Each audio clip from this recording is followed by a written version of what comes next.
Assalamualaikum warahmatullahi wabarakatuh.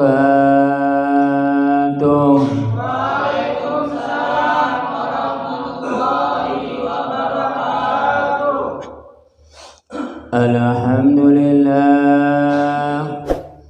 Alhamdulillahilladzi wassalatu wassalamu asrofil minal anbiya'i wal mursalin wal awliya'i wassada'i wassolihin. Inna Allaha wa malaikatahu yusalluna 'alan nabi ya ayyuhalladzina amanu sallu 'alaihi wa sallimu taslima. Allahumma sholli 'ala sayyidina Muhammad wa ala ali sayyidina Muhammad. Amma ba'du. Para bapak dan para saudara-saudara yang saya hormati, budi syukur alhamdulillah Allah telah melimpahkan rahmatnya dan hidayahnya kepada kita semua, dikasih kesehatan dan umur panjang sehingga kita bisa berkumpul, bertatap muka atau bermuajahah pada malam hari ini. Marilah kita bersama-sama tingkatkan keimanan kita, ketakwaan kita kepada Allah Subhanahu wa ta'ala. Marilah kita bersama-sama bersolawat serta salam kepada junjungan Nabi kita Muhammad sallallahu alaihi wasallam.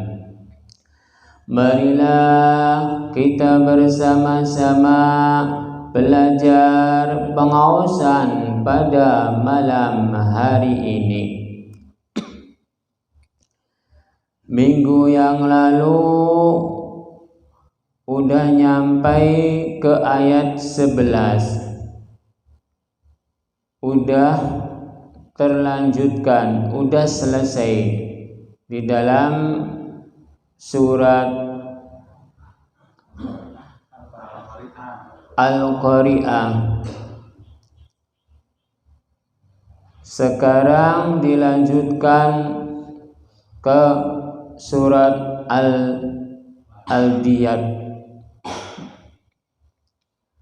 Di dalam surat Al-Qari'ah ayat 11, minggu demi minggu, bulan demi bulan udah disampaikan di dalam surat Al-Qari'ah itu tentang kiamat.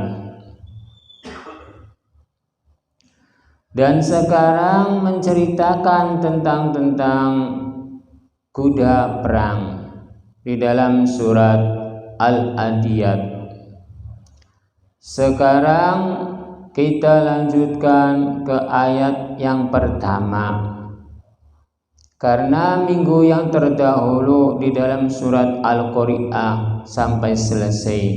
Sekarang berganti ke surat Al-Adiyat ayat yang pertama. Bismillahirrahmanirrahim. Dengan nama Allah yang Maha Pemurah lagi Maha Penyayang. Wal 'adiyati dhabha,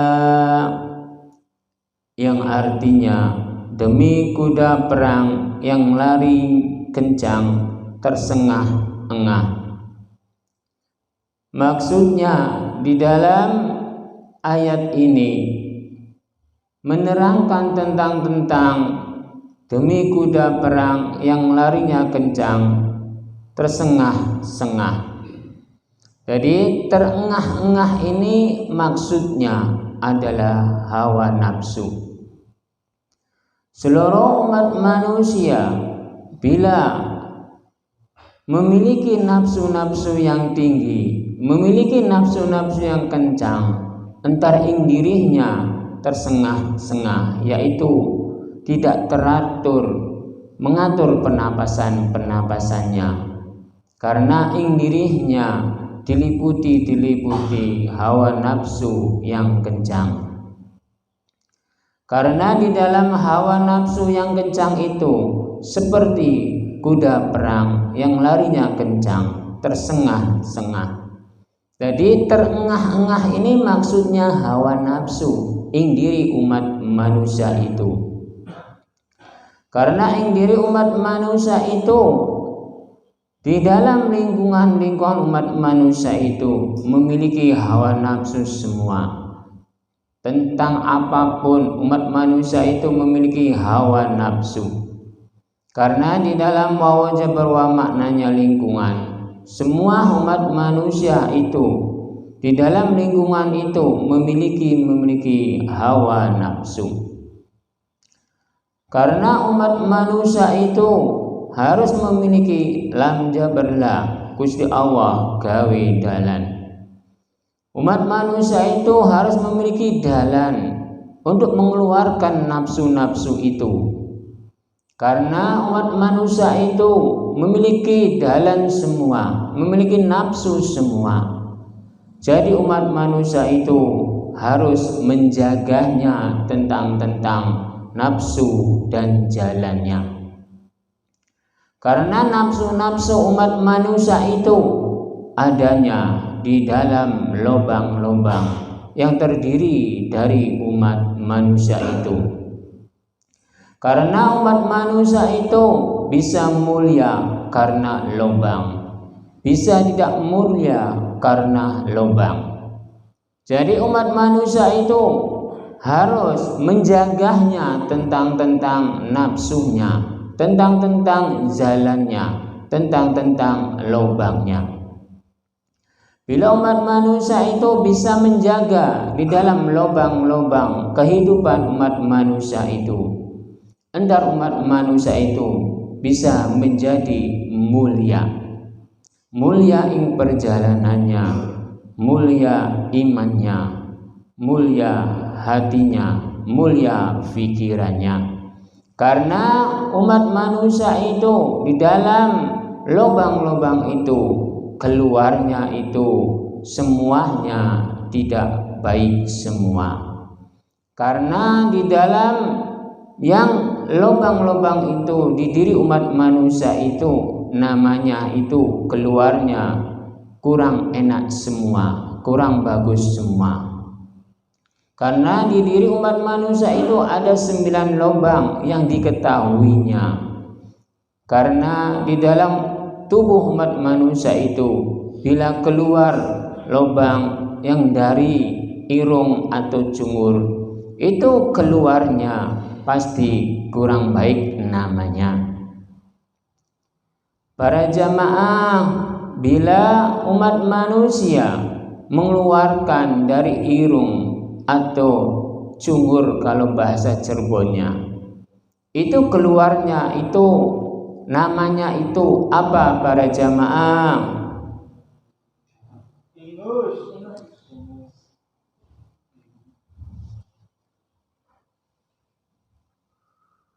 Sekali lagi para jamaah, keluarnya dari cungur itu atau irung itu namanya apa? Keluar dari hidung itu namanya, kalau tidak salah itu namanya umbel. Itu keluarnya dari umat manusia itu bila dari cungur itu namanya umbel atau lendir-lendir yang mengental dari irung itu. Bila umat manusia mengeluarkannya dari mulut itu namanya apa? para jamaah ini menjawabnya kurang pas. Kalau keluar dari mulut itu namanya dahak atau jagra atau lendir-lendir yang dikeluarkannya. Berarti para jamaah ini udah paham tapi tidak mengerti. Kalau keluarnya lendir-lendir dari mulut itu namanya jagra. Lalu jagrah itu keluar dari mulut itu. Jadi lubang-lubang yang dari diri umat manusia itu semuanya namanya kurang baik semua. Bila keluarnya dari mata itu namanya apa? Berarti para jamaah ini ada yang pintar, ada yang kurang. Karena ada yang paham, ada yang tidak. Namanya juga manusia. Berarti umat manusia telah mengetahui tentang keluarnya lubang-lubang umat manusia itu. Bila namanya keluar dari mata itu namanya belek. Itu benar. Karena fungsi-fungsi belek itu ada kebaikannya. Karena untuk mengeluarkan kotoran-kotoran dari air mata itu lalu mengumpul untuk menyucikan bola mata itu. Para jamaah, lalu keluarnya dari telinga itu namanya apa? Berarti umat manusia itu sudah mengetahui tentang keluarnya dari telinga itu. Bila keluarnya dari telinga itu, kalau bahasa nasionalnya itu lendir-lendir dari telinga itu keluar. Kalau bahasa Cirebonnya itu kopok. Itu bahasa itu terserah apa yang dipanggil, apa yang dipanggilkannya. Karena daerah-daerah itu berbeda-beda memanggilnya. Adanya lendir-lendir, adanya kopok. Kalau bahasa nasionalnya itu lendir-lendir keluar dari telinganya. Kalau bahasa kasarnya, bahasa Cirebon itu kopok. Lalu umat manusia itu mengeluarkan hadas besar itu namanya apa? Berarti umat manusia, para jamaah ini udah mengetahui tentang keluarnya dari air besar itu namanya tahi. Kalau tahi itu enak rasanya aslinya, bukan tidak enak. Karena tahi-tahi ini saya bilang enak rasanya. Kalau tahinya itu tidak bisa keluar dari diri umat manusia itu, entar tidak enak badan umat manusia itu. Bila umat manusia itu mengeluarkannya, berarti enaklah badan umat manusia itu. Rasanya itu pasti enak. Tapi para jamaah itu harus mengetahui bila membuang air besar itu namanya tahi itu nikmat rasanya, bukan gak enak. Karena tahi-tahi itu buang air besar itu bisa keluar, berarti diri saya ini nikmat, diri saya ini rasanya nikmat. Jadi jangan dibilang bila umat manusia mengeluarkan air besar atau mengeluarkan hadas besar lalu tidak enak. Itu penafsiran yang salah. Yang aslinya mengeluarkan tahi itu atau hadas besar itu enak rasanya. Kalau di bawah pusar itu namanya apa? Tahu enggak para jamaah? Kalau di bawah pusar itu adalah kemaluan-kemaluan terdiri dari umat manusianya, tergantung kemaluannya tentang apa. Kemaluan lelaki lain lagi disebutnya, kemaluan perempuan dan lain lagi. Bila umat manusia itu bisa mengeluarkan hadas kecil seperti kalau bahasa Cirebonnya uyuh, kalau bahasa nasionalnya itu mengeluarkan air kencing. Bila umat manusia bisa mengeluarkan air kencing itu, apakah nikmat, apakah tidak para jamaah? Berarti para jamaah ini udah pintar sekarang. Tadi belum pintar. Memang sedikit demi sedikit umat manusia itu mengetahui tentang kepintarannya. Jadi bila mengeluarkan hadas kecil dan hadas besar atau seperti kencing atau seperti mengeluarkan hadas besar, yaitu mengeluarkan tahi kalau bahasa Cirebonnya, itu rasanya nikmat atau tidak? Berarti para jamaah ini udah pintar semua, tidak ada yang bodoh, karena udah mengetahui tentang pengeluaran hadas kecil dan hadas besar. Karena mengeluarkan air kencing dan mengeluarkan kotoran-kotoran, kalau bahasa Cirebonnya tahi, kalau bahasa nasionalnya itu kotoran-kotoran yang dikeluarkannya. Berarti para jamaah tentang itu udah paham belum? Sekali lagi, udah paham belum? Alhamdulillah kalau udah memahami tentang itu. Karena keluarnya terhadap kemaluan lelaki atau kemaluan perempuan itu nikmat sekali kalau bisa mengeluarkannya. Bila tidak bisa mengeluarkannya, sakit sekali, karena tidak bisa kencing.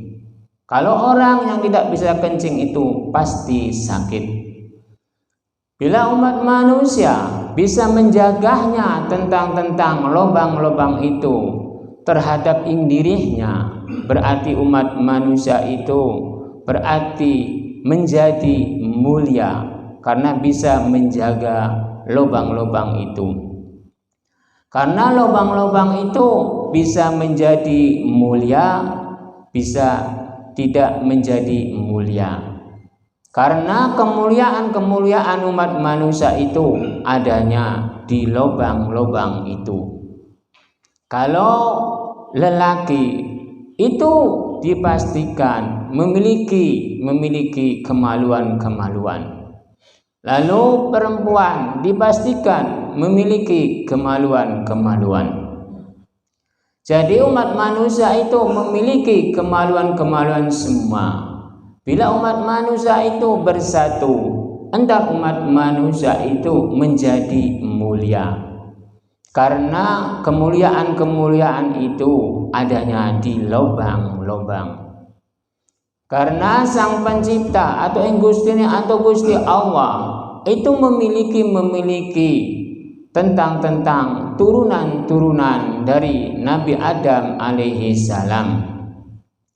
Karena di dalam lubang itulah terdirinya umat manusia berjuta-juta, bermiliar-miliar seluruh dunia itu karena lubang.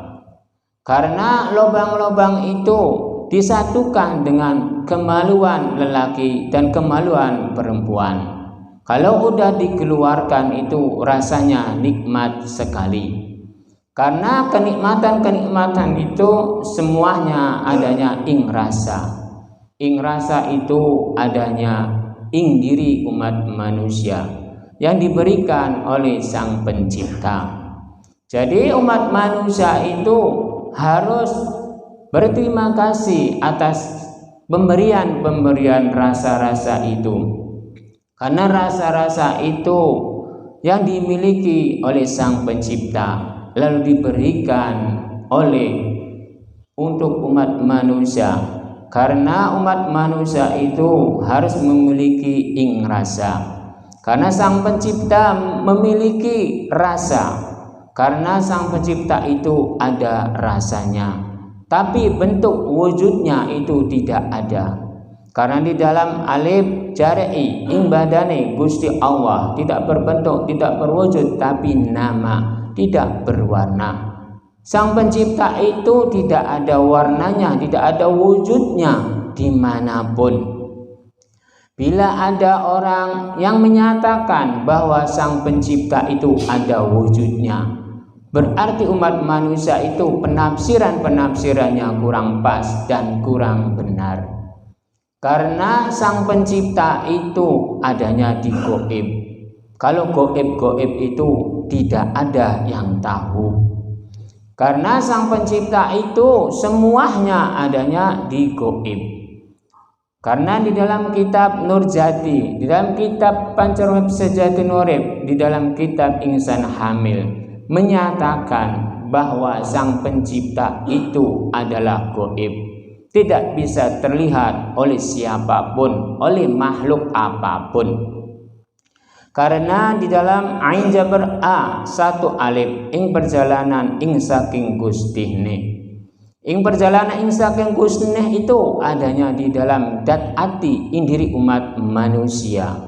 Karena di dalam dal jaradi ing dalam atine semuanya yang merasakan hati lan pikiran lan perjalanan umat manusia itu adanya ing rasa. Rasa itu adanya ing dalam hati dan ing dalam pikirannya, lalu disebarkan seluruh tubuh ini. Semuanya pasti ada rasanya. Bila umat manusia hatinya, pikirannya tidak merasakan apa-apa, entar di tubuh ini tidak merasakan apa-apa. Karena kuncinya umat manusianya itu memiliki rasa itu adanya ing dalam hati, ing dalam pikirannya. Lalu dilanjutkan dengan ya Jabariyah 1 alif ing perjalanan menusahnya. Lalu dilanjutkan dengan tejareti tingkatannya menusahnya. Jadi tergantung umat manusianya, tergantung tingkatannya. Karena umat manusia itu pasti memiliki perjalanan semua, pasti memiliki tingkatan semua. Jadi umat manusia itu harus memiliki tingkatan. Karena seluruh umat manusia ini yang ada di dalam dunia ini memiliki tingkatannya, memiliki perjalanannya. Semuanya umat manusia itu memiliki tingkatannya. Lalu dilanjutkan dengan dot jaberdo namane menusane. Lalu dilanjutkan dengan B mati Gusti Allah gawe badan manusia urip iku anu bagus, anu bener, anu blesak. Tentang ing diri umat manusia itu harus memiliki waktu-waktu. Jadi umat manusia itu harus menjaganya waktu-waktu yang diberikan oleh Sang Pencipta itu.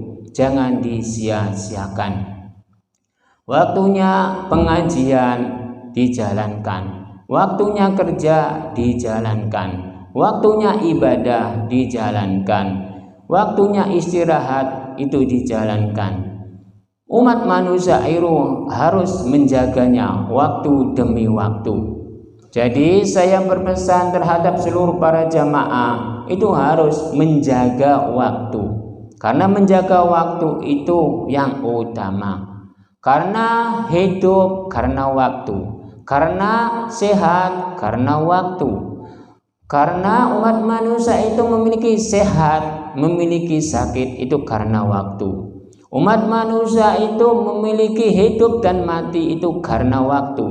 Jadi umat manusia itu harus menjaganya waktu-waktu itu sebaik-baiknya. Karena umat manusia itu memiliki nama. Namanya itu manusia. Manusia itu ada yang baik, ada yang bagus, ada yang benar, ada yang blesak. Umat manusia itu terdirinya ada 3 macam. Sebagus-bagus manusia urip iku bagus lan mrusu bentuk wujudnya. Sebenar-benar manusia urip iku pas bentuk wujudnya. Seblesak-blesak manusia urip iku kurang. Jadi umat manusia itu pasti ada kelebihan, pasti ada pas, pasti ada kekurangan tentang apapun. Tentang keilmuan, tentang kepandaian, tentang ketingkatan, tentang harta benda, dan tentang keimanan pun. Semuanya ada 3 unsur semua. Jadi umat manusia itu harus menjalankannya, harus menjaganya waktu-waktu itu. Karena waktu-waktu itu memiliki hal-hal yang penting di dalam perjalanan umat manusia. Karena di dalam tangwan jabarhan harokat perbuatani. Segala sesuatu umat manusia itu memiliki harokat perbuatani. Harokat perbuatani itu adalah tingkah laku perilaku umat manusianya, perjalanan umat manusianya. Karena di dalam kitab Insan Hamil dan kitab Nurjati dan kitab Pancorep Sejati Urip, umat manusia itu serupa tapi tak sama wujudnya, bentuknya, tempatnya. Jadi umat manusia itu serupa tapi tak sama bentuk wujudnya, bentuk badannya, bentuk tempatnya. Jadi umat manusia ini seluruh yang ada di dalam dunia ini semuanya itu serupa tapi tak sama. Maksudnya serupa tapi tak sama itu aslinya itu satu, yaitu manusia. Cuman perbedaannya adalah tempat, wujud, dan bentuknya. Karena bentuk-bentuk umat manusia itu pasti ada perbedaan. Wujud-wujud umat manusia itu ada perbedaan. Tempat-tempat umat manusia pun ada perbedaan. Jadi di dalam kitab Insan Hamil dan kitab Nurjati dan kitab Pancorep Sejati Urip pada malam hari ini keluar semua. Di dalam pengawasan atau pengajian ini, ketiga kitab ini diuraikan semua di dalam pengajian ini tentang wujudnya, tentang wataknya, tentang tingkah lakunya, tentang menjaga, tentang kemuliaannya. Karena umat manusia serupa tapi tak sama itu maksudnya wujud, bentuknya, dan tempatnya. Kalau manusianya itu sama seluruh dunia ini, saya bilang seperti ini karena supaya paham, umat manusia itu aslinya serupa tapi tak sama. Nama manusia, wujud manusia itu namanya manusia semua seluruh dunia ini. Cuman perbedaannya bentuk dan wujudnya dan tempatnya. Itulah perbedaan umat manusia di antara kita semua. Cukup sekian saja pengawasan pada malam hari ini. Mudah-mudahan ada barokahnya, ada faedahnya. Bila ada yang mau bertanya, saya kasih waktu. Siapa yang mau bertanya?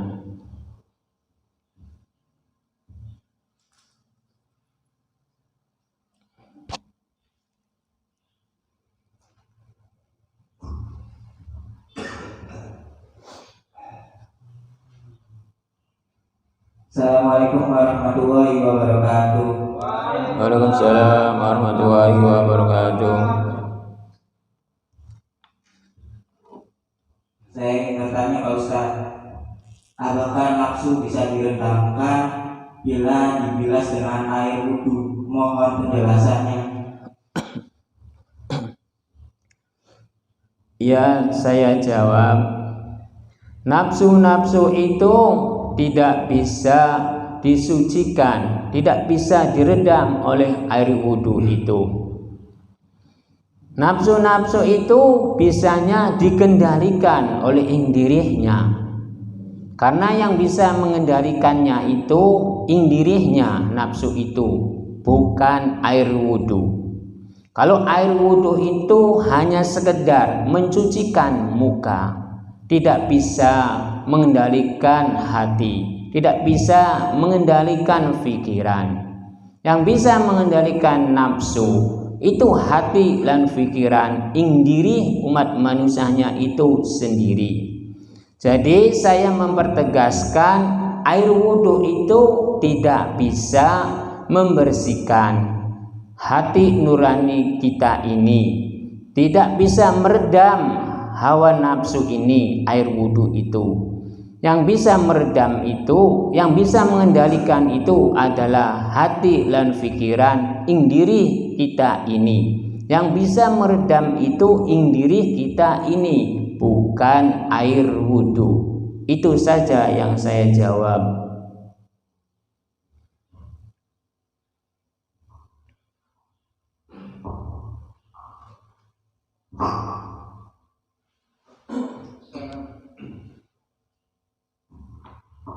Assalamualaikum warahmatullahi wabarakatuh. Waalaikumsalam warahmatullahi wabarakatuh. Di awal-awal pembahasan mengenai lubang, apakah dari ke-9 lubang tersebut memiliki nafsu dan tujuan-tujuannya? Terima kasih. Assalamualaikum warahmatullahi wabarakatuh. Saya jawab tentang lubang itu memiliki kemuliaan, memiliki nafsu. Karena lubang-lubang itu semuanya yang diberikan oleh Sang Pencipta itu harus dijaga sekuat mungkin.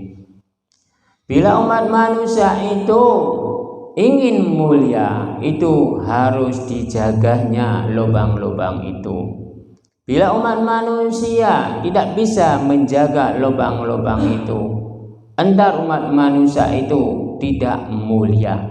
Entar umat manusia itu bila mengikuti hawa-hawa nafsu dari dirinya, entar umat manusia itu tergelincir di dalam keburukan-keburukan. Karena bisa namanya mulia itu karena lubang. Lubang itu memiliki kemuliaan. Bila lubang itu tidak diterajangnya, karena umat manusia itu udah tahu lubang itu ibaratnya kemuliaan-kemuliaan di antara manusia dan manusia. Bila umat manusia tidak bisa mengendalikan tentang lubang, antar umat manusia itu tidak mulia di dalam perjalanannya. Karena mulia karena lubang, tidak mulia karena lubang. Bila lubangnya itu bisa dijaga, antar mulianya umat manusia itu karena bisa mengendalikan hawa nafsu. Bila lubang itu diterajang mengikuti hawa-hawa nafsunya, entar umat manusia itu tergelincir di dalam lembah hitam, di dalam lembah kehancuran. Karena orang-orang pintar zaman-zaman sekarang itu hancurnya itu dari lubang-lubang itu. Karena lubang-lubang yang ada di diri turunan-turunan Siti Hawa itu, bila belum resmi itu entar hancurlah, bila resmi itu entar mulia. Jadi tergantung kondisi posisinya. Bila umat manusianya itu melakukannya tentang lubang itu, bila sah itu pasti mulia, bila tidak sah pasti tidak mulia.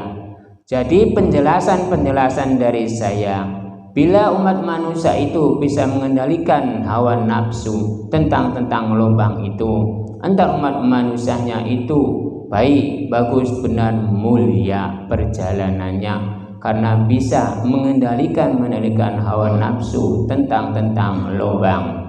Itu saja yang saya jawab. Siapa lagi yang mau bertanya? Assalamualaikum warahmatullahi wabarakatuh. Waalaikumsalam warahmatullahi wabarakatuh. Saya mau bertanya Pak Ustaz, masalah hawa nafsu. Apakah seorang Nabi Muhammad berjalannya benar, bagus dan mulia karena sudah menduakan istri, bahkan sampai 4? Apakah Nabi Muhammad perbuatannya adil atau tidak? Sekian, terima kasih. Ntar saya jawab tentang kesucian, tentang kebenaran. Di diri umat manusia itu pasti tidak ada. Karena umat manusia itu perjalanannya 2, ada baik, ada tidak, ada benar, ada tidak. Bila yang dicontohkannya itu seorang nabi, nabi-nabi itu contohnya kayak Nabi Muhammad SAW memiliki istri lebih dari 1, malah 4. Kata-kata orang bilang Nabi Muhammad itu benar, Nabi Muhammad itu suci. Kalau kata saya pribadi, bila memiliki istri yang 4 itu pasti tidak adil. Kalau tidak adil itu apakah dinyatakan benar? Pasti tidak. Bila umat manusia tidak bisa mengendalikan hawa nafsu, apakah itu dinyatakan benar ataukah tidak? Dipastikan tidak. Jadi saya mempertegaskan bahwa bila umat manusia itu tidak bisa mengendalikan hawa nafsu, pasti tidak benar siapapun, maupun itu titelnya nabi-nabi. Bila umat manusia itu tidak adil di dalam perjalanan-perjalanannya, itu dipastikan tidak benar, maupun itu pangkatnya paling tertinggi seorang nabi-nabi, dipastikan tidak benar karena tidak adil. Memiliki istri lebih dari 1 dipastikan tidak adil tentang apapun. Yang tahu itu yang melakukannya, yang lebih tahu itu yang melakukannya. Semuanya tergantung dirinya dan Sang Pencipta yang tahu. Seluruh umat manusia itu tidak ada yang tahu tentang diri umat manusia. Yang lebih tahu itu Sang Pencipta dan dirinya. Itu saja yang saya jawab. Siapa lagi?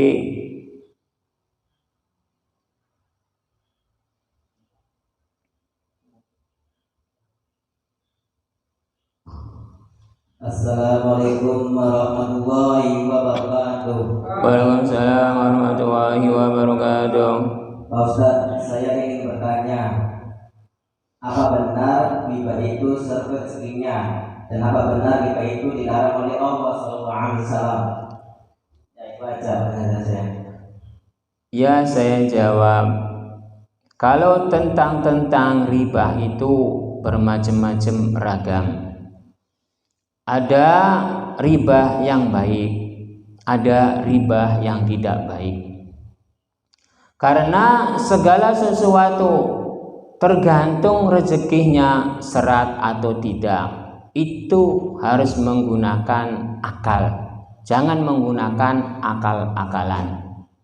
Kalau umat manusia memiliki akal, berarti umat manusia itu diberi dari Sang Pencipta. Kalau akal itu diberi dari Sang Pencipta.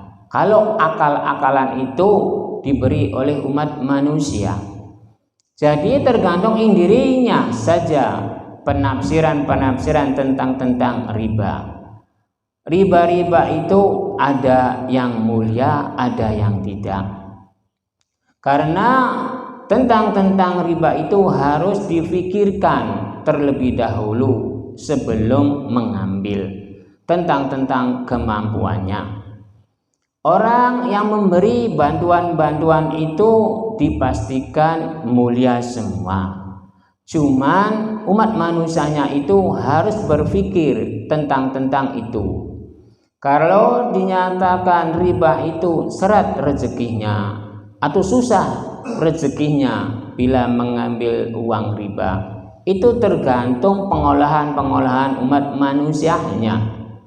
Karena saya sendiri juga mengambil tentang bantuan-bantuan untuk usaha. Bila umat manusia bisa mengendalikannya, bisa mengatur, itu entar jadi mulia. Bila umat manusia tidak bisa mengatur tentang bantuan usaha itu, entar hancurlah. Jadi umat manusia itu harus bisa mengaturnya. Bila ada orang yang menyatakan bila mengambil riba itu entar seret rezekinya atau susah rezekinya, berarti itu umat manusia itu penafsirannya kurang pas. Karena tentang rezeki itu hanya Allah yang tahu. Karena jodoh rezeki baik-pati itu hanya Allah yang tahu. Tentang bantuan-bantuan itu tergantung umat manusianya, apakah bisa membaginya, apakah bisa mengendalikannya. Tentang rezeki itu tergantung umat manusianya, apakah diberikan banyak, apakah sedikit oleh Sang Pencipta. Jadi saya mempertegaskan, bila ada orang membantu orang seperti usaha, saya berusaha seperti jualan, tapi saya minta bantuan kepada seseorang, lalu seseorang itu meminta imbalan, itu wajar. Tapi tergantung penafsiran umat manusianya, tergantung perjanjiannya. Kalau umat manusia minta bantuan, minta modal, pasti itu ada toleransinya, ada tenggang rasa ngaji rasa. Karena tenggang rasa ngaji rasa ini, saya mengasih modal terhadap umat manusia contohnya, lalu umat manusia itu diolah, lalu yang mengasih itu menginginkan sebagian kecilnya, yaitu kelebihan. Itu wajar, jangan dinyatakan tidak baik. Itu baik karena ada tenggang rasa ngaji rasa. Tapi kalau yang minta bantuannya yaitu tidak dikasih kelebihannya terhadap orang yang membantunya, berarti umat manusianya itu yang dibantu itu namanya pintar sendiri, namanya itu menang sendiri bila tidak ada pangerti dan pengertian. Pangerti itu maknanya ilmu, pengertian itu maknanya sosial. Bila yang diberi umat manusia itu bantuan usaha contohnya, lalu umat manusia itu yang dibantu memiliki pangerti, ilmu dipegang, lalu pengertian itu sosialnya, saya dibantu, jadi saya harus memiliki toleransi, yaitu tenggang rasa ngaji rasa. Bila yang membantu itu tidak dikasih kelebihan, berarti yang dibantu itu tidak memiliki ngaji rasa, ngaji badan, ngaji diri. Namanya itu menang sendiri. Jadi umat manusia itu jangan salah sangka tentang yang diberi bantuan itu lalu dikasih kelebihan, lalu hukumnya haram. Itu tergantung letaknya di mana. Jangan disamaratakan. Karena yang memberi itu membantu orang, tapi minta kelebihan, lalu dibilang dia riba, lalu dibilang dia haram. Itu kata siapa? Kalau di dalam kitab Nurjati dan kitab Insan Hamil itu yang memberi itu baik, bagus, benar, mulia. Lalu minta kelebihan. Kelebihan itu maksudnya toleransi. Karena udah dikasih modal. Lalu di dalam modal itu diusahakan oleh yang diberi. Lalu ada kelebihan. Lalu minta kelebihannya itu dibagi-bagi. Jangan yang dikasih modal, lalu yang mengasih modal itu tidak dikasih apa-apa. Berarti umat manusianya itu menang sendiri. Itu saja yang saya jawab. Siapa lagi?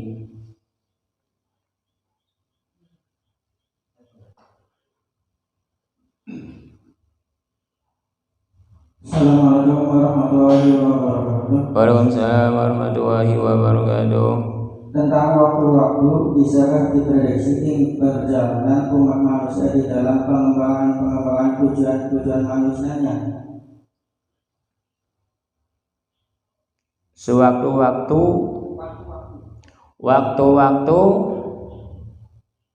apalagi karena terlalu balap.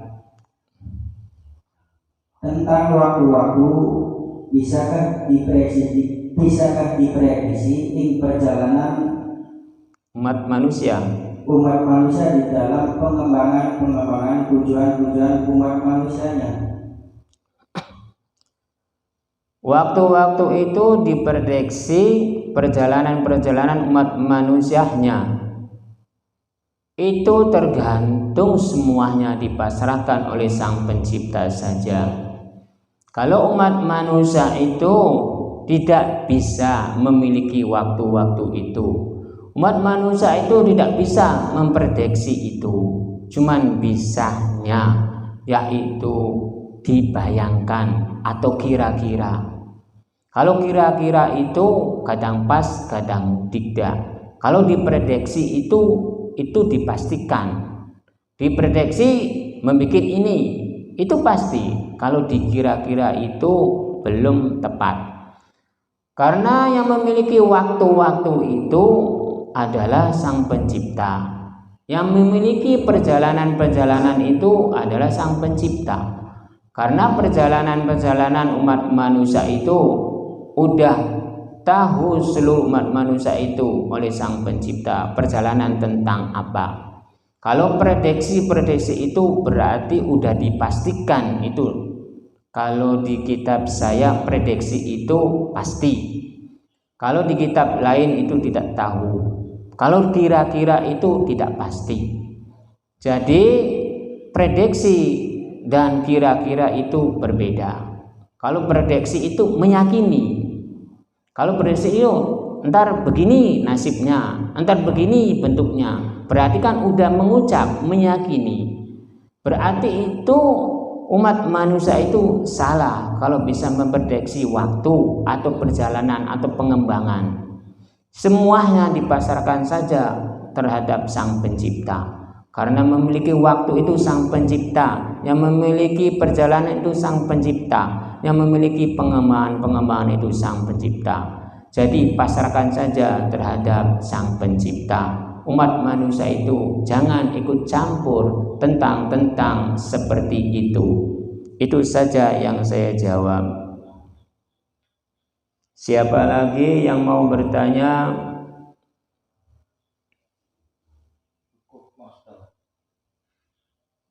Bila tidak ada, saya tutup dengan doa. Bismillahirrahmanirrahim. Wal 'adiyati dhabha, yang artinya demi kuda perang yang larinya kencang, tersengah-sengah. Itu namanya nafsu.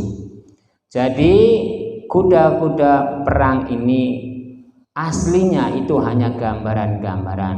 Aslinya isinya itu adalah nafsu-nafsu seluruh umat manusia yang ada di dalam dunia ini. Saya mempertegaskan. Bismillahirrahmanirrahim. Allahumma shalli wa sallim ala sayyidina wa habibina wa syafiina wa karimina wa dhuhrina Muhammad wa sallim wa jawada wa barakatuhu wa rasulullah sallallahu alaihi. Bismillahirrahmanirrahim. Alhamdulillahirabbil alamin hamdan kama syara rabbuna subhanak. Allahumma shalli wa sallim wa barik ala sayyidina Muhammad sallallahu alaihi wasallam jamil ahwal wal afat wa adrikna bi jamal hajat wa ridna bi jami' syahat wa tawna bi anil darajat wa adrikna fil hayat. Allahumma inni as'aluka mujibati rahmatika wa ghanimah min kulli fajrin wa nisabun fanisab wa khususan para jamaah wa umurina wa salamati beradab rizqillah wa umurina wa salamati beradab rizqillah wa umurina wa salamati beradab rizqillah wa sallallahu ala sayyidina Muhammad wa ala alihi wa sahbihi wasallam. Subhana rabbika rabbil izzati amma yasifun wa salamun alal mursalin. Al-Fatihah.